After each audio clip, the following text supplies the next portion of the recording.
Now for Ask the Expert, if you are not feeling your best, it may be something you've eaten.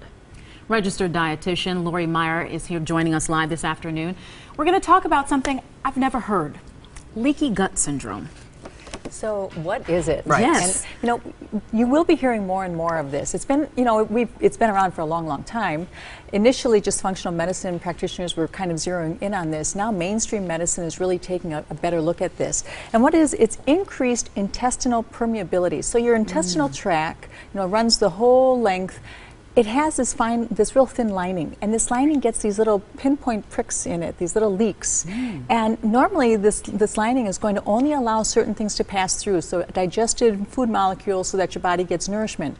When you get these leaks, you start getting bigger molecules of food, you get bacteria, toxins, which can end up causing a lot of problems. And so the little leaks, maybe just some GI symptoms, upset, and bloating and gas. But the more leaks you have and the bigger the leaks, the more serious problems. And in fact, they're now suggesting that autoimmune diseases can be linked to this leaky gut syndrome. So we can take a look. There's skin diseases, acne and rashes, any kind of a skin disease, allergies and arthritis, ADD, ADHD, depression, fatigue, any autoimmune disorders could be this leaky gut syndrome. And so you may want to go in and get evaluated and find out if this is something that you have. So what causes the leaky gut? Well, kind of modern life. Okay. Living in society. You're eating. What you're eating, your stress level, what you're drinking, medications that you're taking. So sugar in particular is a huge factor.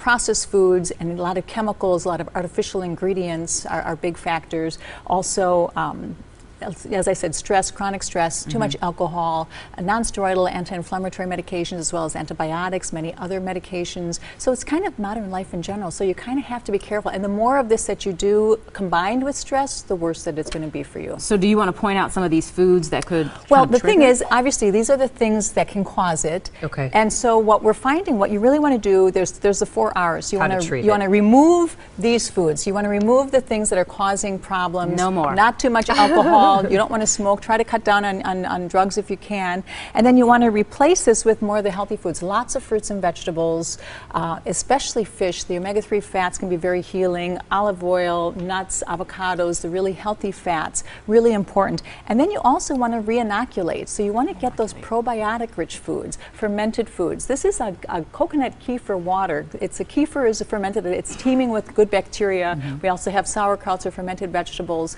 And then the last thing is repair or rebuild, and that's when you really, really want to work on stress reduction. Because you can do all of this, and I have clients who do all of this. If they don't get the stress under control, it's not going to you help can't fully. close those leaks. Your gut is still going to be permeable. You're still going to have the leaks, and so you have to close that up. You have to seal it up. And it sounds painful. Well, it can be painful, but more importantly, it can be really dangerous because you can end up with some of these really bad diseases. The bacteria. The bacteria, because it's bacteria and other toxins circulating through the bloodstream that really shouldn't be Well, there. the good news is, though, you can fix it, and you're in control, And the intestine can rebuild itself very quickly if you do all the right things. Okay. So go in, get evaluated, change the diet, see if you can get some probiotics, and cut down on the stress. All right, Lori, thank you. Leave it alone. You don't need it.